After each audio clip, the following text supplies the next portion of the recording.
السلام علیکم ورحمۃ اللہ وبرکاتہ۔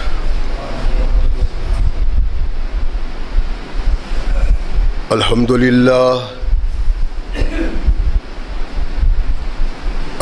للہ نحمده ونستعینه ونستغفره ونؤمن به ونتوکل علیہ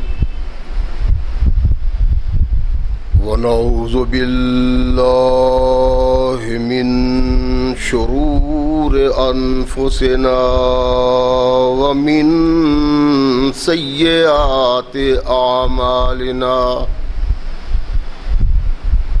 من يهده الله فلا مضل له ومن يضلل فلا هادي له ونشهد أن لا إله إلا الله وحده لا شريك له ونشهد أن محمدا عبده ورسوله أما بعد فأحسن الحديث كتاب الله وخير الهدي هدي محمد صلى الله عليه وسلم وشر الأمور محدثاتها وكل محدثة بدعة وكل بدعة ضلالة وكل ضلالة في النار أما بعد فأعوذ بالله السميع العليم من الشيطان الرجيم من همزه ونفخه ونفثه بسم الله الرحمن الرحيم يا أيها الذين آمنوا كتب عليكم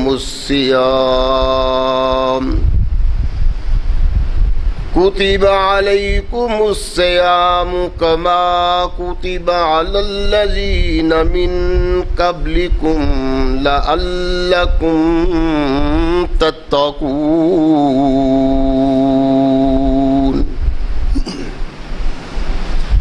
صدق اللہ مولانا العظیم وصدق رسول النبی الکریم۔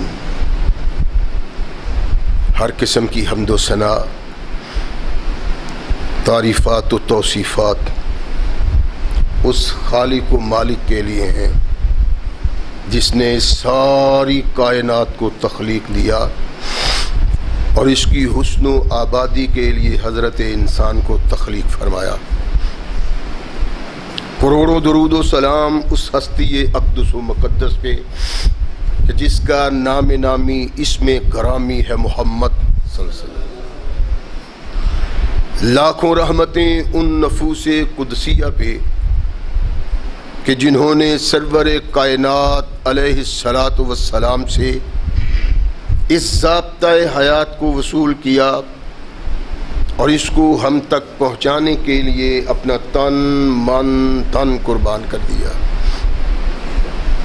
اللہ کی یہ بہت بڑی کرم نوازی ہے کہ اس نے اس ضابطۂ حیات کو ہم تک پہنچانے کے لیے ایسے مضبوط ذرائع اور اسباب استعمال فرمائے کہ ان کی موجودگی میں ہم ببانگ دہل کہہ سکتے ہیں کہ یہ ضابطۂ حیات جو آج قرآن کی صورت میں ہمارے ہاتھوں میں موجود ہے، یہ وہی ضابطۂ حیات ہے جو آج سے کم و بیش 1400 سال پہلے نبی کائنات اور رسول ثقلین حضرت محمد رسول اللہ صلی اللہ علیہ وآلہ وسلم پہ انسانوں کی رشد و ہدایت کے لیے نازل ہوا۔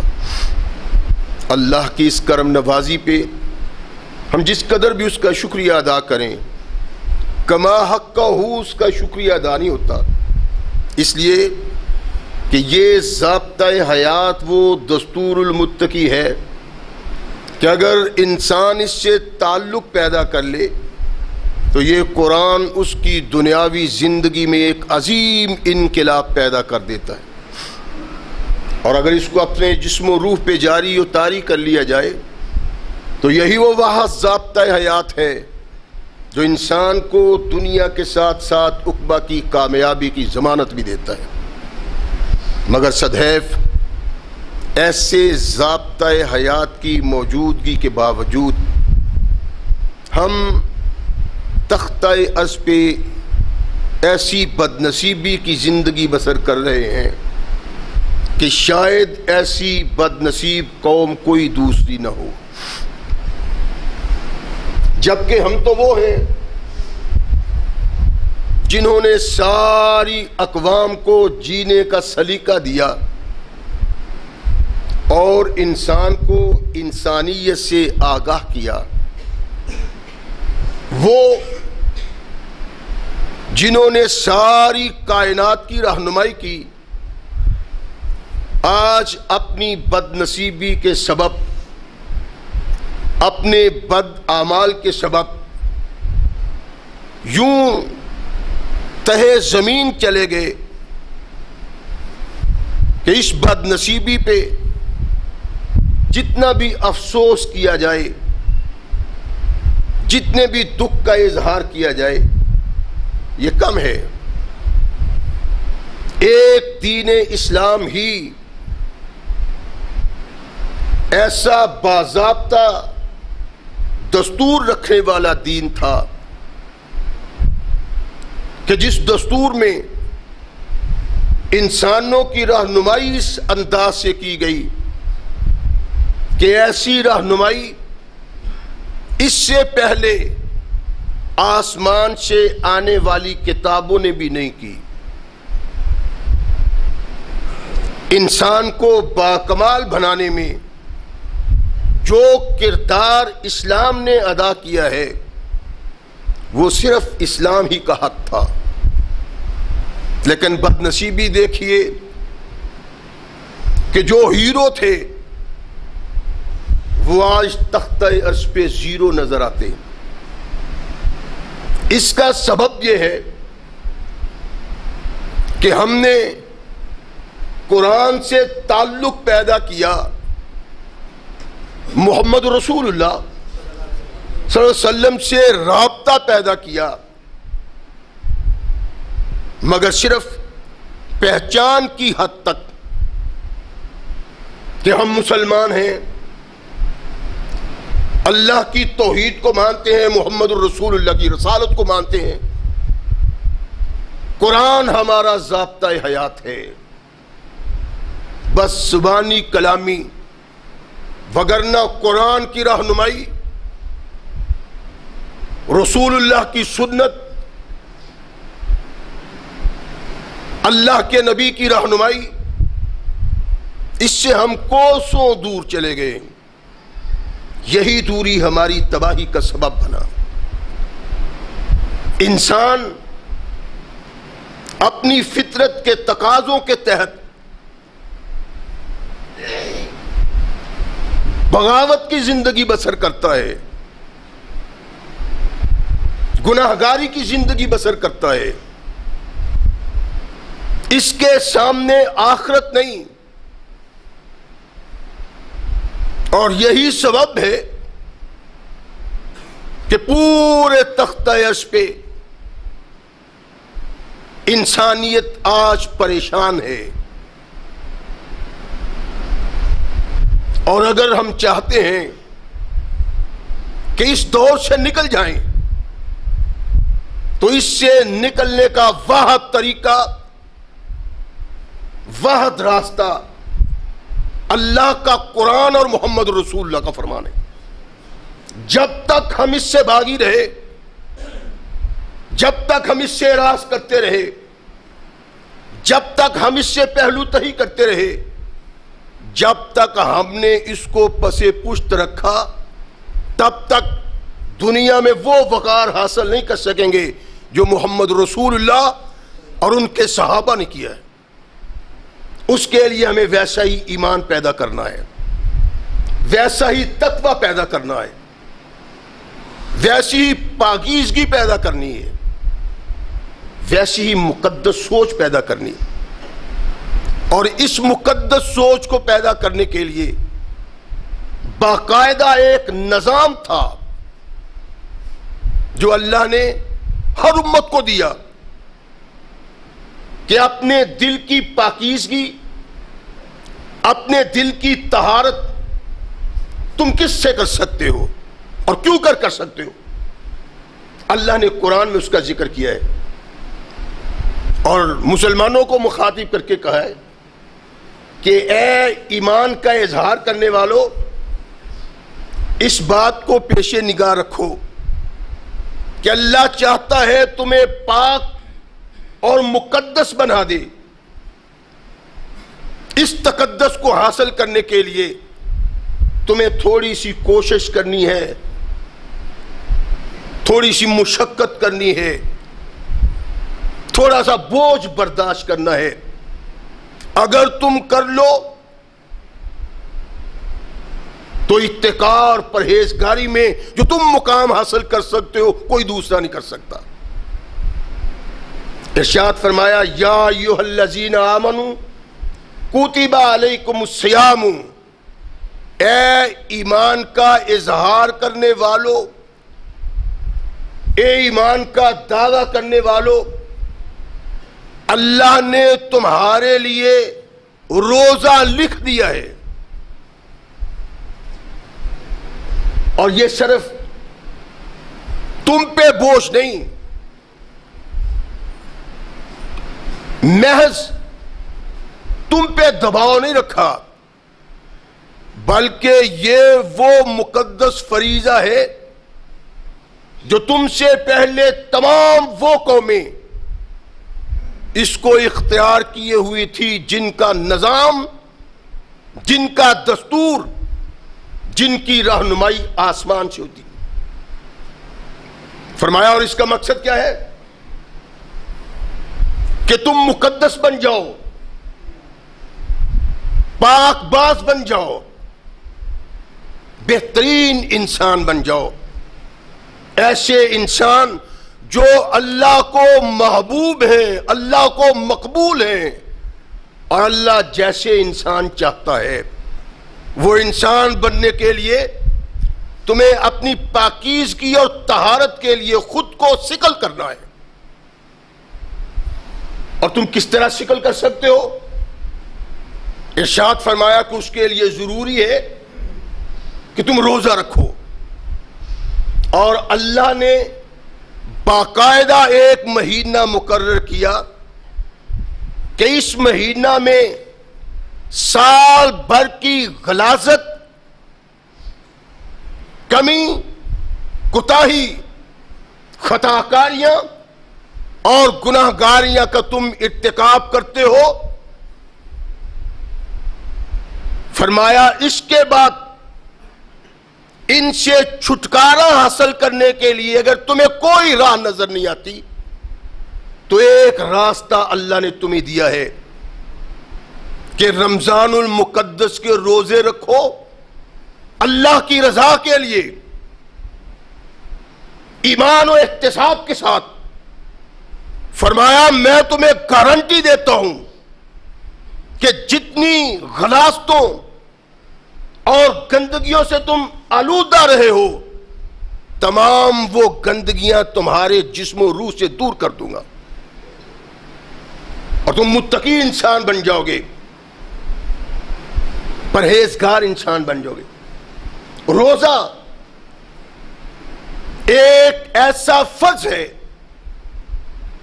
جو صرف ہم پہ نہیں بلکہ ہم سے پہلی قوموں پہ بھی فرض تھا، لیکن جو آسانیاں، جو نرمیاں اللہ نے ہمیں دی ہیں وہ پہلے کسی قوم کو نہیں دی تھی. یہ اللہ کی خاص کرم نوازی، یہ اللہ کی خاص رحمت ہے، اور اس کو اللہ نے فریضہ قرار دیتے ہوئے ارشاد فرمایا ہر ذی عقل بالغ مرد و عورت پہ یہ فرض ہے،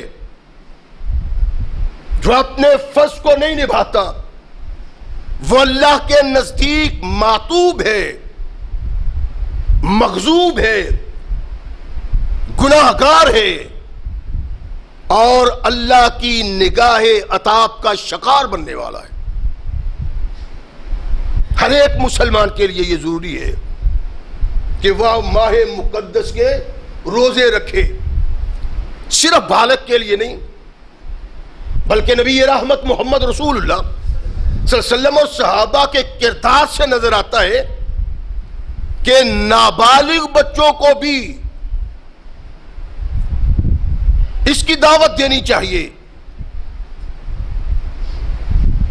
ان کو روزہ رکھنے کی ترغیب دلانی چاہیے نابالغ کو، تاکہ جب وہ بلوغت میں قدم رکھے اس کو احساس ہو کہ اللہ نے مجھ پہ ایک ایسی چیز فرض کی ہے جس کی عدم ادائیگی کی بنا پہ میں اللہ کی نگاہ میں مجرم بن جاؤں گا.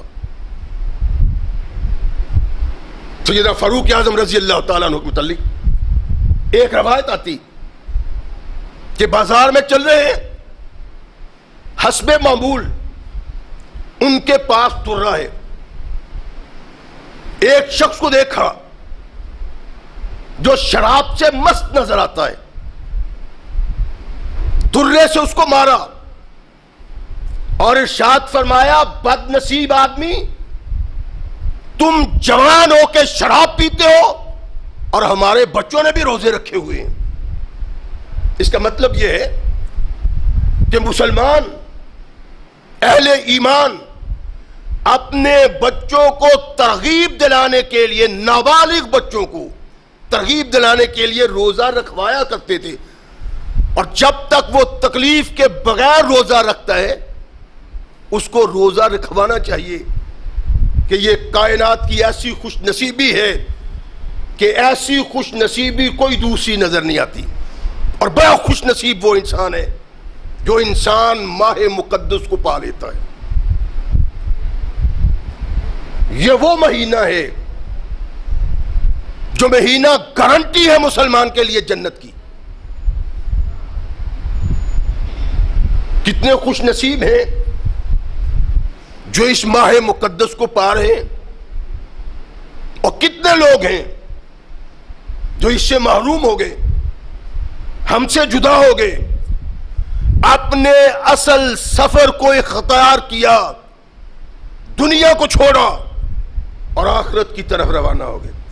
اصل سفر جو انسان کے لیے ضروری ہے،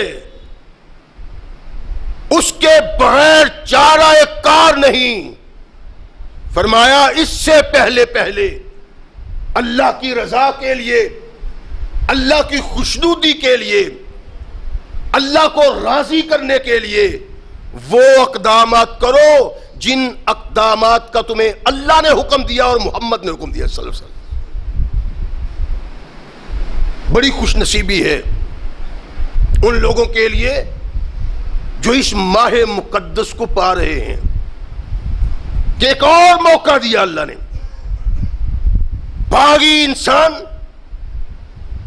نافرمان انسان اپنی جان کو عذاب سے بچانے کے لیے، اللہ کو راضی کرنے کے لیے چند لمحات تنہائی میں اپنے اللہ سے بات کر کے اپنے اللہ سے معافی مانگ سکتا ہے. رحمت کل کائنات محمد رسول اللہ صلی اللہ علیہ وسلم نے ارشاد فرمایا کہ جو شخص ماہ مقدس میں اللہ کو یاد کرتا ہے، اللہ کا ذکر کرتا ہے، تسبیح و تحمید کرتا ہے، ارشاد فرمایا اللہ تعالیٰ اس شخص کے گناہوں کو بخش دیتے ہیں. وسائل اللہ فیہ لا یخیب، اور مانگنے والا اللہ کے ہاں سے محروم نہیں جاتا. ایسا مہینہ جس مہینے میں سائل رب سے سوال کرے،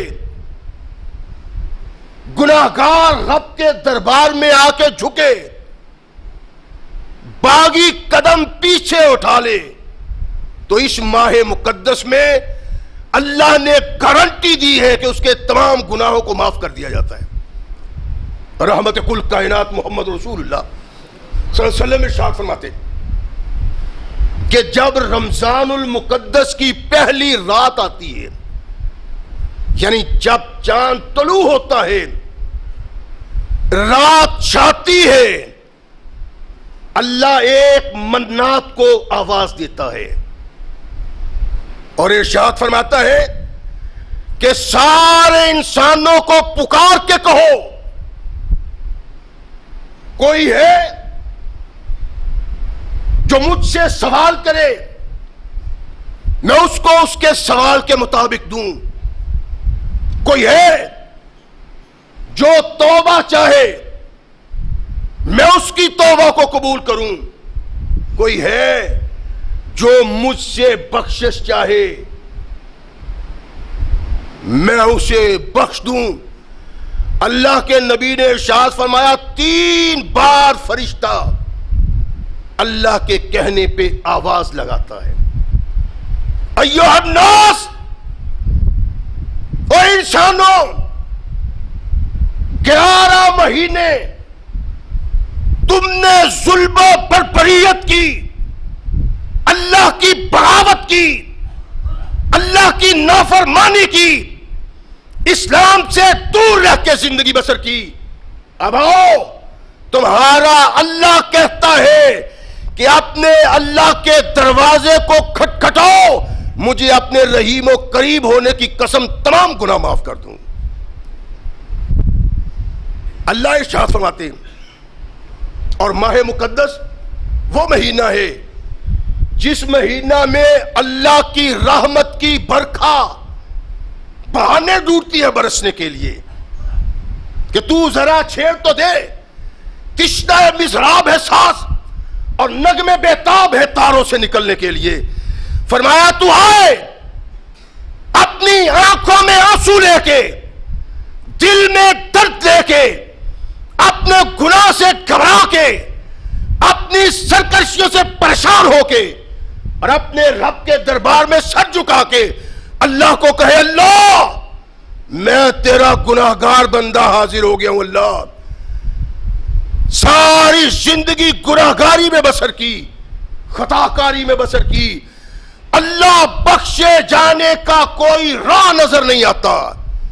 ایک تیری ذات ہے. کائنات کے رب نے کہا جب اس مہینے میں آنے والا اپنا دامن پھیلاتا ہے، میں اس کے دامن کو اپنی رحمت سے بھر کے بھیجتا ہوں.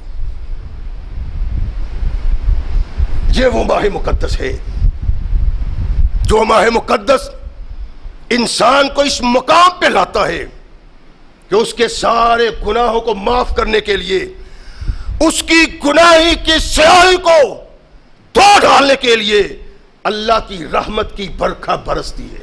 یہ وہ ماہ مقدس ہے. اور یہی نہیں بلکہ ایک اور انداز سے نبی رحمت محمد رسول اللہ صلی اللہ علیہ وسلم ارشاد فرماتے کہ ہم نے تمہارے لیے جنت کا راستہ آسان کر دیا ہے، نیکی کی سوچ آسان کر دی ہے. ادھر خیال پیدا ہوگا، ادھر راستہ کھل جائے گا. کوئی ڈاکو تیرے ایمان پہ ڈاکہ نہیں ڈال سکتا. تیری نیکی کی سوچ میں جو حائل ہوتا تھا، جو گناہ کے لیے تجھے ابھارتا تھا، جو تیرے لیے راستہ ہموار کرتا تھا، صفد الشیاطین. فرمایا کہ شیاطین کو زنجیریں باندھ دیا گیا. صفدت الشیاطین، شیاطین کو باندھ دیا گیا ہے.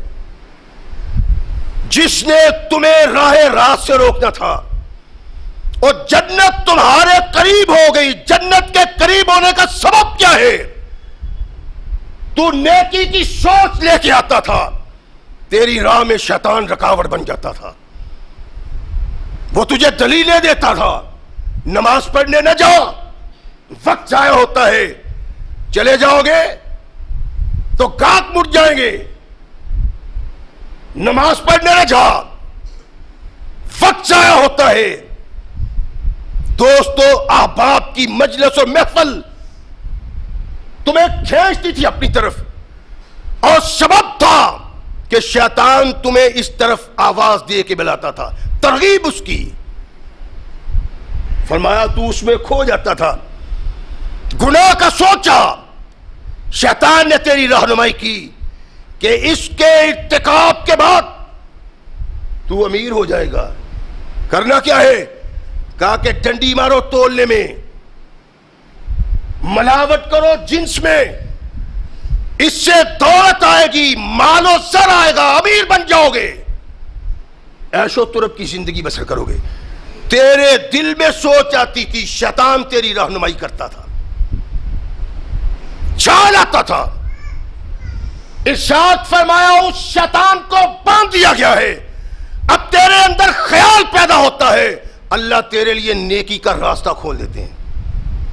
سفدت الشیاطین ومردت الجن وغلقت ابواب النار فلم یفتح باب منہا باب. کہا ماہ مقدس آتا ہے, رمضان آتا ہے, اللہ جہنم کے سارے دروازے بند کر دیتا ہے. فلم یفتح باب منہا, اس میں کوئی دروازہ بھی کھلا نہیں رہتا. وفتحت ابواب الجنہ فلم یغلق منہا باب. کہا جنت کے 8 دروازے کھول دیے جاتے ہیں اور ان میں کوئی دروازہ بھی بند نہیں ہوتا. اس کا سبب کیا ہے؟ مقصود کیا ہے؟ فرمایا جو نیکی چاہو اس نیکی میں اللہ تمہارے لیے آسانی پیدا کر دیتا ہے. نماز سے شیطان بہکاتا ہے, صدقات سے شیطان بہکاتا ہے, روزہ سے شیطان بہکاتا ہے. فرمایا جو بہکا کے تمہیں رب کا باغی کر دیتا تھا, اللہ کی رحمت تم پہ ہوئی کہ اللہ نے اس کو ہی گرفتار کر لیا. اب شیطان تجھ پہ حملہ ور نہیں ہوگا, اب شیطان تیری راہ کی رکاوٹ نہیں بنے گا. کہا جس جہنم کے لیے شیطان تمہیں آبادہ کرتا تھا, نہ صرف اس شیطان کو باندھ دیا ہے بلکہ جہنم کے دروازے بند کر دیے ہیں کہ کوئی بھی داخل نہ ہو سکے. وفتحت ابواب الجنہ, جنت کے دروازے کھول دیے گئے ہیں. کیا اپنے رب کے حضور گر کراؤ, تمہارا رب بڑا رحیم و کریم ہے, تمہارے گناہوں کو معاف کر دے گا. کیوں؟ اس لیے کہ یہ ماہ مقدس ہے, اس لیے رمضان اس کو کہتے ہیں. یہ رمضان سے نکلا ہے, جس کا مطلب ہے کہ پاؤں جلانے والی زمین. اور رمضان اس لیے کہتا ہے کہ یہ مسلمانوں کے گناہوں کو جلا کے بھسم کر دیتا ہے. اس کو رمضان کہتے ہیں اس لیے یہ گناہوں کو جلا دیتا ہے. کائنات کے آقا ثقلین کے تاجدار محمد رسول اللہ صلی اللہ علیہ وسلم نے ارشاد فرمایا کہ من صام رمضان ایمانا و احتسابا غفر له ما تقدم من ذنبہ. جو انسان ایمان کی حالت میں اپنا احتساب کرتے ہوئے رمضان مقدس بسر کرتا ہے, غفر له ما تقدم من ذنبہ, جتنے پہلے گناہ ہوتے ہیں اللہ سارے معاف کر دیتا ہے. لیکن اللہ نے اس کو جہاں شکل کرنے کے لیے بھیجا ہے. نبی رحمت محمد رسول اللہ صلی اللہ علیہ وسلم نے جہاں اس کی ترغیب دلائی ہے کہ یہ جنت کے دروازے کھولتا ہے, وہاں ارشاد فرمایا کہ رمضان کا روزہ ایمان و احتساب کے ساتھ احتساب کیا ہے؟ کس کو احتساب کہتے ہیں؟ ایک آدمی روزہ رکھتا ہے، اس کی آنکھ چلتی ہوئی غیر محرم عورت کی طرف اٹھتی ہے، روزہ دار ہے، اس کی آنکھ دوسری کی بیٹی کا جائزہ لیتی ہے، اس کی آنکھ اٹھتی ہے، ایک مقدس عورت اور لڑکی میں پڑتی ہے۔ کہا جب رمضان نہیں ہوتا یہ اٹھنے والی آنکھ تیری حیا کو تاک تاک کر دیتی ہے، اور جب تیری آنکھ رمضان کا روزہ رکھتے ہوئے اٹھ کے غیر محرم پر پڑتی ہے، فرمایا تیرے روزے کو تباہ کر دیتی ہے۔ احتساب یہ ہے کہ یہ روزہ آنکھ کا روزہ ہو جو تیرے اختیار میں نہ تھی، جب بھی دل میں دیکھنے کی طرف پیدا ہوتی آنکھ اٹھتی، وہ غیر محرم کو چلتے ہوئے دیکھتی، بازار میں چلتے ہوئی عورت کے جسم کا جائزہ لیتی۔ فرمایا روزے دار ہو تو احتساب یہ ہے جس نگاہ پہ تمہیں کنٹرول نہ تھا، روزہ رکھنے کے بعد اب اس نگاہ پہ کنٹرول کرو۔ ایمانا میں احتسابا، تم مجلسوں میں بیٹھے، محفلوں میں بیٹھے چغلیاں سنتے تھے، غیبت سنتے تھے، گانے سنتے تھے، ڈائلاگ فلم کے سنتے تھے، برائی سنتے تھے۔ فرمایا اپنے کان کو بند کر لو۔ وہ کان جو رمضان سے ہٹ کے غیبت میں مصروف رہتا، چغلی میں مصروف رہتا، گناہ کی باتیں سنتا، گانے سنتا، فلمی ڈائلاگ سنتا، فرمایا اس کو بند کر لو صرف اللہ کی رضا کے لیے۔ کہا اگر تم اس کو بند نہیں کرتے، اس کو اپنے کنٹرول میں نہیں رکھتے، برائی سے روکتے نہیں، غیبت سے رکتے نہیں، ارشاد فرمایا تمہارا یہ روزہ تمہارے اللہ کو قبول نہیں۔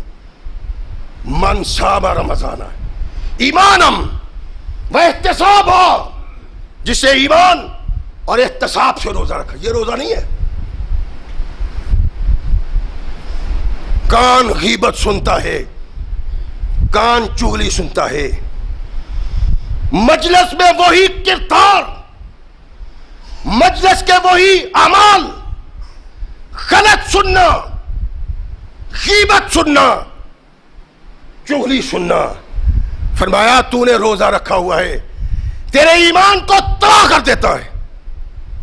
احتساب کر اپنا، زبان دی ہے اللہ نے، اپنے کنٹرول میں نہیں۔ باہر گالیاں بکتا تھا، بات بات پہ گالی، بات بات پہ چغلی، بات بات پہ غیبت، دوسرے کی عزت کو اچھالنا۔ فرمایا یہ روزے سے پہلے اگر تو کرتا تھا تیرا گناہ کبیرہ تھا، اب روزے کے بعد تو کرتا ہے، فرمایا وہ روزہ جو تجھے جنت کی گارنٹی دیتا ہے، تیرا روزہ تباہ ہو جاتا ہے۔ ہاتھ دیے اللہ نے، ظلم کرتا تھا، جور کرتا تھا، مار دار کرتا تھا، فرمایا رک جا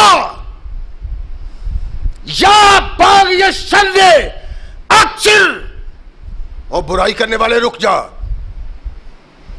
اللہ نے ارشاد فرمایا محمد رسول اللہ صلی اللہ علیہ وسلم کی معرفت، رحمت کل کائنات نے کہا کہ ان کو باندھ دیا جاتا ہے، جہنم کے دروازے بند کر دیے جاتے ہیں، جنت کے دروازے کھولیے۔ وَيُنَادِي مُنَادٍ یا باغی الخیر اقبل وَيَا باغی الشر اقصر۔ اور زندگی میں سوچ رکھنے والے، اچھائی کی، بھلائی کی، نیکی کی، فرمایا آگے بڑھ، اللہ تیرے دامن کو نیکیوں سے بھر دے گا اور اللہ کی رحمت کی برکھا تجھ پہ نازل ہوگی. لیکن ایمان و احتساباً، ایمان اور احتساب کے ساتھ انسان کو اللہ نے پاؤں دیے ہیں. یہ مسجد میں کبھی نہیں گیا تھا، نیکی کے لیے کبھی نہیں گیا تھا، نیک مجلس میں کبھی شامل نہیں ہوا تھا، گناہ کی وادی کی طرف، گناہ کی مجلس کی طرف، گناہوں کی طرف. فرمایا قدم لگا اپنے قدموں پہ، رک جا، اب ادھر نہ جا، مسجد میں جانے کی سوچ پیدا کر لے. فرمایا اگر تو اپنے اللہ کی رضا کے لیے مسجد کو جانے کی سوچ پیدا کر لے گا، فرمایا اللہ تمہیں اپنی رحمت سے گناہوں سے پاک کر کے جنت کے دروازے تمہارے لیے کھول دے. ایمان و احتساب. اگر ایمان کے ساتھ احتساب ہے، گالیاں نہیں ہیں، گانے نہیں ہیں، فلم کے ڈائلاگ نہیں ہے، زبان سے لوگوں کی عزت اچھالنا نہیں. پہلے تھا بند ہو جا، باغی تھا، سرکش تھا، تاغی تھا. فرمایا اس بغاوت اور سرکشی کو چھوڑ کے اپنے اللہ کی طرف قدم بڑھا. صفدت الشیاطین ومردت الجن، جو تیری راہ میں رکاوٹ پیدا کر سکتا تھا اللہ نے اس کو گرفتار کر لیا، زنجیریں پہنا دی. اب تم آگے بڑھ سکتے ہو، اب تم نیکی کر سکتے ہو. اور وہ خوش نصیب انسان جو ان چیزوں کا ارتکاب کرتا ہے، مسجد کی طرف آتا ہے، سوچ بدل گئی، خیالات بدل گئے، فکر بدل گیا. اللہ نے ارشاد فرمایا رمضان کے آنے پہ تو اپنی فکر بدل، اپنی سوچ بدل، اپنے خیالات بدل، ہم تیری جہنم کو جنت میں بدل دیں گے. اس لیے کہ ماہ مقدس انسان کو گناہوں سے پاک اور صاف کرنے کے لیے آتا ہے. یہی وہ روزہ ہے جس روزے کے متعلق نبی رحمت محمد رسول اللہ صلی اللہ علیہ وسلم نے ارشاد فرمایا تھا کہ الصیام جنۃ وحصن حصین من النار، کہ روزہ ایک ڈھال ہے. ڈھال پرانے دور میں جب تلوار کی لڑائی ہوتی تھی، ڈھال تلوار کے وار کو روکنے کے لیے ہوتی تھی. جس کے پاس ڈھال ہوتی تھی، تلوار آئی اس کی طرف، وہ آگے ڈھال کر دیتا، تلوار روک دیتی. وحصن حصین، فرمایا کہ جس طرح دشمن سے بچاؤ کے لیے تم کلے بناتے ہو اور کلوں کی بنا پہ دشمن سے بچ جاتے ہو، فرمایا ایسے ہی جو ایمان و احتساب کے ساتھ روزہ رکھتا ہے یہ انسان کے لیے آگ سے ڈھال بن جاتا ہے اور کلا بن جاتا ہے. آگ اس انسان تک نہیں پہنچ سکتی جو انسان اللہ کی رضا کے لیے روزہ رکھتا ہے اور اپنے کردار کو بدل دیتا ہے، اپنے افکار کو بدل دیتا ہے، اپنی سوچوں کو بدل دیتا ہے. اور یہی سبب تھا کہ اللہ نے جنت آسان کر دی، راستہ جنت کا آسان کر دیا، تیرے قدموں میں لا کے رکھ دی کہ اب آنکھیں کھول، راستہ سیدھا نظر آ رہا ہے، اختتام پہ جنت نظر آ رہی ہے. فرمایا بھاگتا چل، دوڑتا جا، تیرا اختتام جنت کے دروازے پہ جا کے ہوگا. اتنا آسان کر دیا اللہ نے جنت کو. لیکن وہ بدنصیب آدمی جو اس کے باوجود جنت کا وارث نہ بن سکا. من ادرک رمضان، اللہ کے نبی نے کہا، پہلے کہا کہ تمہارا ہر اٹھنے والا قدم تمہیں جنت کے قریب لے جاتا ہے. اللہ نے جنت کو تمہارے قریب کر دیا. آنکھ اٹھا، جنت تیرے سامنے ہے. اللہ کی رضا کے مطابق 1 مہینہ بسر کر لے، فرمایا جنت تیرے لیے وقف کر دی جائے گی. لیکن اگر اس سب کچھ کے باوجود، اس آسانی کے باوجود، اس آسان رستہ کے باوجود، نیکی کو آسان بنانے کے باوجود، اگر بد نصیب آدمی تو رمضان میں کامیاب زندگی بسر نہیں کر سکتا. من ادراکا، رمضان فلا یغفر فعبدہ اللہ، فرمایا کہ جو انسان ماہ مقدس کو پاتا ہے، اس کو پانے کے بعد، اس کو نبھانے کے بعد وہ اگر بخشا نہیں جاتا، فرمایا وہ ہمیشہ کے لیے اللہ کی رحمت سے دور ہو جاتا ہے۔ ایسا بد نصیب انسان مسلمان نہیں ہو سکتا۔ مسلمان کے لیے تو یہ سیزن ہے، ایسا سیزن جس میں نیکیوں کا وزن اتنا ہو جاتا ہے کہ سال کی بدیوں کا وزن کم ہو جاتا ہے ایک مہینے کی نیکیوں میں۔ ایسا ماہ مقدس اللہ نے دیا ہے۔ رحمت کل کائنات محمد رسول اللہ صلی اللہ علیہ وسلم نے ارشاد فرمایا کہ انسان اپنے اللہ کی طرف ایک قدم بڑھاتا ہے تو اللہ اس کی طرف 10 قدم بڑھاتے ہیں۔ انسان قدم بڑھا کے آگے بڑھتا ہے، اللہ بھاگ کے آ کے اس کو اپنے سینے سے لگا دیتے۔ فرمایا یہ مہینہ 11 مہینوں کے بعد تمہیں دیا ہے، اپنے گناہوں کو سکل کر لو، اپنی نیکیوں سے بدیوں کو دور کر لو۔ گارنٹی دیتا ہوں کہ تم اپنے رب کی رضا کے لیے ایک مہینہ بسر کرو، میں تمہاری جہنم کو جنت کی صورت میں بدل کے رکھ دوں گا۔ کائنات کے آقا محمد رسول اللہ صلی اللہ علیہ وسلم نے یوں ہی نہیں ارشاد فرمایا تھا، بلکہ اس کا ایک سبب تھا۔ وہ سبب نبی رحمت محمد رسول اللہ اس انداز سے بیان کرتے ہیں۔ اللہ کے نبی نے ارشاد فرمایا ماہ مقدس سے پہلے شعبان کے آخری دنوں میں صحابہ کے دیکھ اللہ کے نبی نے ہمیں اکٹھا کیا اور ارشاد فرمایا ایھا الناس، اے لوگو، اللہ نے ایک مقدس مہینہ تم پہ بھیجا ہے، ایک مقدس مہینے نے تم پہ سایہ کر لیا ہے۔ شعبان کی آخری دنوں میں رحمت کل کائنات محمد رسول اللہ اپنے صحابہ کو مخاطب ہوتے ہیں کہ ایک مقدس مہینہ تم پہ سایہ افغن ہے، کہا جس کی ایک رات کی عبادت 1000 مہینے کی راتوں سے زیادہ بہتر ہے۔ 1000 مہینہ اگر انسان عبادت کرتا ہے، آپ غور فرمائیں کہ اللہ نے جنت کو آسان کس طرح کر دیا ہے، اللہ کی رحمت کس طرح امٹ کے آتی ہے، اور کس طرح اللہ چاہتے ہیں کہ میرے بندے میرے عذاب و تاب سے بن کے میری رضا کو قبول کرتے ہوئے جنت کے وارث بن جائیں۔ اللہ کس طرح چاہتے ہیں؟ فرمایا ایک رات 1000 مہینے کی رات سے بہتر ہے، 1000 مہینے کی راتوں سے ایک رات بہتر ہے۔ فرمایا اس ماہ مقدس میں پہلی قوم میں 1000 ماہ اللہ کی عبادت کرتی تھی، اللہ کی خوشنودی چاہتے ہوئے، رضا چاہتے ہوئے۔ فرمایا یہ مہینہ تمہیں دیا ہے، ایک رات اللہ کی عبادت کر لو، 1000 مہینے کی رات سے ایک رات کی عبادت بہتر ہے۔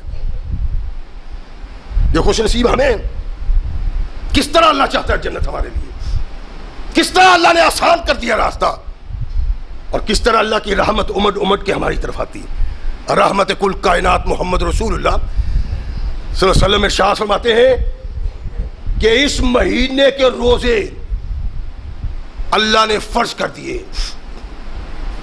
اور رات کا قیام نفل۔ اللہ کی قسم وہ سوچ ہی نہیں رہی، وہ فکر ہی نہیں رہی، ہم نے کبھی سوچا ہی نہیں دنیا میں کس لیے آئے، کب جانا ہے، جانے کے بعد انجام کیا ہوگا۔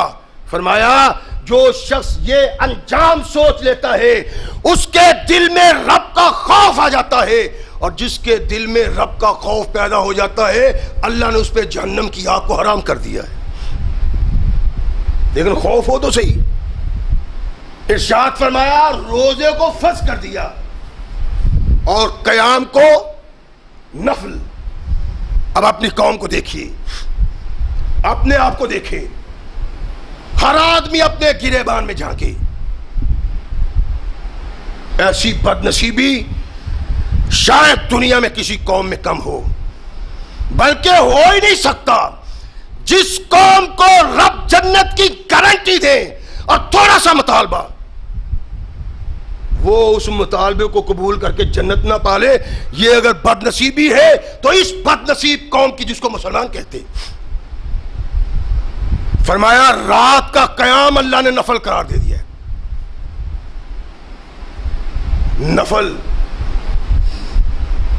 اور نفل کیا ہے؟ ہم ایک نفل پڑھتے ہیں تو اللہ ایک نیکی دے دیتے ہیں. نفل پڑھ لیا اس نے، لیکن نبی رحمت محمد رسول اللہ صلی اللہ علیہ وسلم نے ارشاد فرمایا کہ جو ماہ مقدس میں اللہ کی رضا کے لیے ایک نفل پڑھتا ہے، غیر رمضان میں جو فرض کا ثواب ہوتا ہے، اللہ نفل پڑھنے والوں کو رمضان کے دنوں میں، رمضان کی راتوں میں فرض کے برابر ثواب دیتا ہے. تو کائنات کے آقا محمد رسول اللہ صلی اللہ علیہ وسلم نے ارشاد فرمایا کہ رات کی نماز کو تمہارے لیے نفل قرار دیا. آپ ذرا غور فرمائیں، اگر کبھی مسجد میں آتے ہیں، آپ نے کبھی رمضان المقدس میں خاص کی ہے کہ رات کو جا کے اپنے اللہ کے حضور کھڑے ہوتے ہیں، قاری قرآن سے قرآن سنتے ہیں. اللہ نے رات کے قیام کو نفل قرار دیا ہے، اور رمضان کا ایک نفل فرض کے برابر ہے. خوش نصیبی نہیں، لیکن بد نصیبی کی انتہا ہے کہ اس ماہ مقدس میں بھی مسلمان ان نوافل کے متعلق غور ہی نہیں کرتا جن کو اللہ نے نفل قرار دیا ہے ماہ مقدس کی رات کو. رمضان کا پہلا دن ہوتا ہے، 8-10 صفحے بن جاتی ہیں، ایمان جاگ پڑا ہے، ایمان بیدار ہو گیا ہے، مسلمان جنت کی طرف لوٹ آیا، مسجد کی طرف نہیں، جنت کی طرف، کہ کائنات کے آقا محمد رسول نے جنت کی گارنٹی دی، یہ جنت کی طرف لوٹ آیا. دوسرا دن ہوتا ہے، آدھے جنت سے دور چلے گئے ہوتے ہیں. تیسرا دن ہوتا ہے، 2 سطریں اور غائب. پھر آخری دن ہوتے ہیں، 1 سطر یا 1.5 سطر رہ جاتی. بد نصیبی کی انتہا، جو فرض کا باغی تھا، اللہ اس کے فرض کی کمی کو دور کرنے کے لیے یہ نفل دیتا ہے، اور یہ بد نصیب آدمی یہ نفل بھی ادا نہیں کرتا. رات کو چلے جائیں، سحری کو اٹھیں، معاشرہ مسلمانوں کا، شہر مسلمانوں کا، قصبہ مسلمانوں کا، گاؤں مسلمانوں کا، لیکن چند ہی گھروں میں آپ کو بولنے کی آواز آ رہی ہوگی، کھانا پکانے کی آواز آ رہی ہوگی کہ یہ روزہ دار ہیں، ان لوگوں نے روزہ رکھنا ہے. پورے کا پورا گھرانہ ہی روزہ نہیں رکھتا. نبی رحمت محمد رسول اللہ صلی اللہ علیہ وسلم نے ارشاد فرمایا رات کا قیام اللہ نے نفل قرار دیا ہے اور دن کا روزہ فرض قرار دے دیا. یہاں نہ نفل ہے نہ فرض ہے، اور اس بد نصیبی کو آپ پیمانے سے نہیں ماپ سکتے. رحمت کل کائنات محمد رسول اللہ صلی اللہ علیہ وسلم نے ارشاد فرمایا قیامت کا دن ہوگا، ہر انسان اچھائی کا متلاشی ہوگا، بھلائی کا متلاشی ہوگا، چاہتا ہوگا کہ اللہ کے عذاب سے بچ جاؤں. اللہ کے سامنے کھڑا ہے، رحمت کل کائنات محمد رسول اللہ صلی اللہ علیہ وسلم ارشاد فرماتے ہیں کہ ایک شخص آئے گا، اللہ میں اس کی سفارش کرنا چاہتا ہوں. اللہ فرمائے گا تو کون ہے اس کی سفارش کرنے والا؟ کہے گا اللہ میں وہ روزہ ہوں جو تو نے ان مسلمانوں پہ فرض کیا تھا، ربے منعتہ الطعام، اللہ میں نے اس آدمی کو کھانے سے روک دیا، وشرابا، اور پینے سے روک دیا۔ یہ آدمی ہر وقت کھاتا پیتا رہتا تھا، چلتے بھی کھا رہا ہے، بیٹھے بھی کھا رہا ہے، مجلس میں بھی کھا رہا ہے، تنہا بھی کھا رہا ہے۔ اللہ اس طرح کھانے والا جب یہ میرے ساتھ تعلق باندھتا ہے، اللہ میں نے اس کو بھوکا رکھا اور سارا دن پیاسا رکھا۔ فشفینی فی، تو کیا چاہتے ہو؟ اللہ اس کے بارے میں میری سفارش قبول کرو۔ یہ ابھی فارغ نہیں ہوا، ارشاد فرمایا کون آیا؟ تم کون ہو؟ اللہ میں تیرا قرآن ہوں، کیا چاہتے ہو؟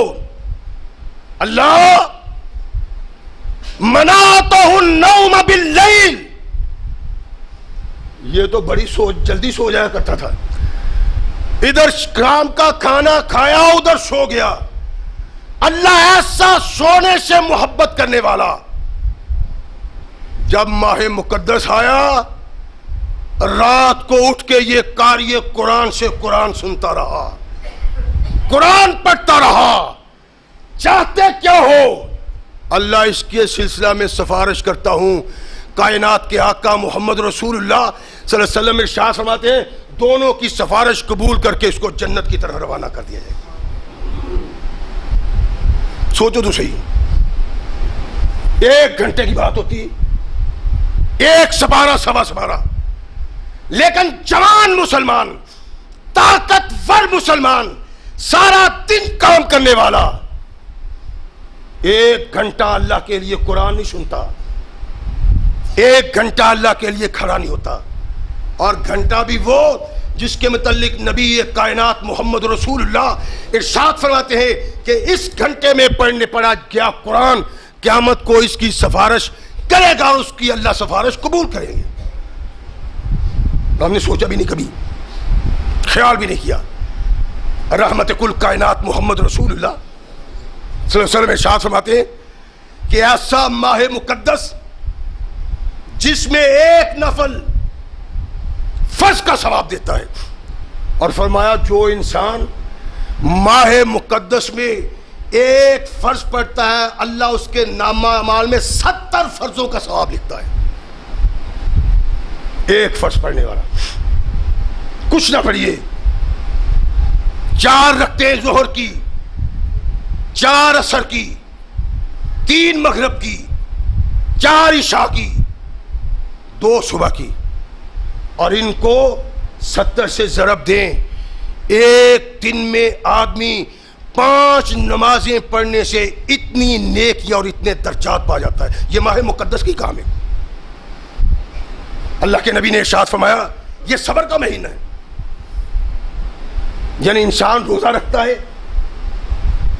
صبر اور سکون کے ساتھ اس کو بسر کرتا ہے، چہرے پہ غم نہیں، اداسی نہیں، سستی نہیں، کہ لوگ کہیں یار اتنی گرمی میں اس نے روزہ رکھا ہوا ہے، بڑی بات ہے، کیا بات ہے، منہ ڈھیلا چھوڑا ہوا ہے، سستی ہے۔ فرمایا من ساما رائن فقط اشرکا، جس نے دکھاوے کے لیے روزہ رکھا اس نے شرک کا ارتکاب کیا، اور شرک کا مرتکب کتنا بد نصیب ہے۔ ان اللہ لا یغفر ان یشرک بہ ویغفر ما دون ذلک لمن یشاء، فرمایا مشرک کو نہیں بخشنا، اس کے علاوہ جس کو چاہوں گا بخش دوں گا۔ فرمایا روزہ رکھا ہوا ہے اس نے، اللہ کی رضا کے لیے صبر کرتا ہے، پیاس تڑپاتی ہے، لیکن اس کے چہرے سے پیاس کا اظہار نہیں ہوتا، بھوک تڑپاتی ہے، بھوک سے اس کے چہرے سے اظہار نہیں ہوتا،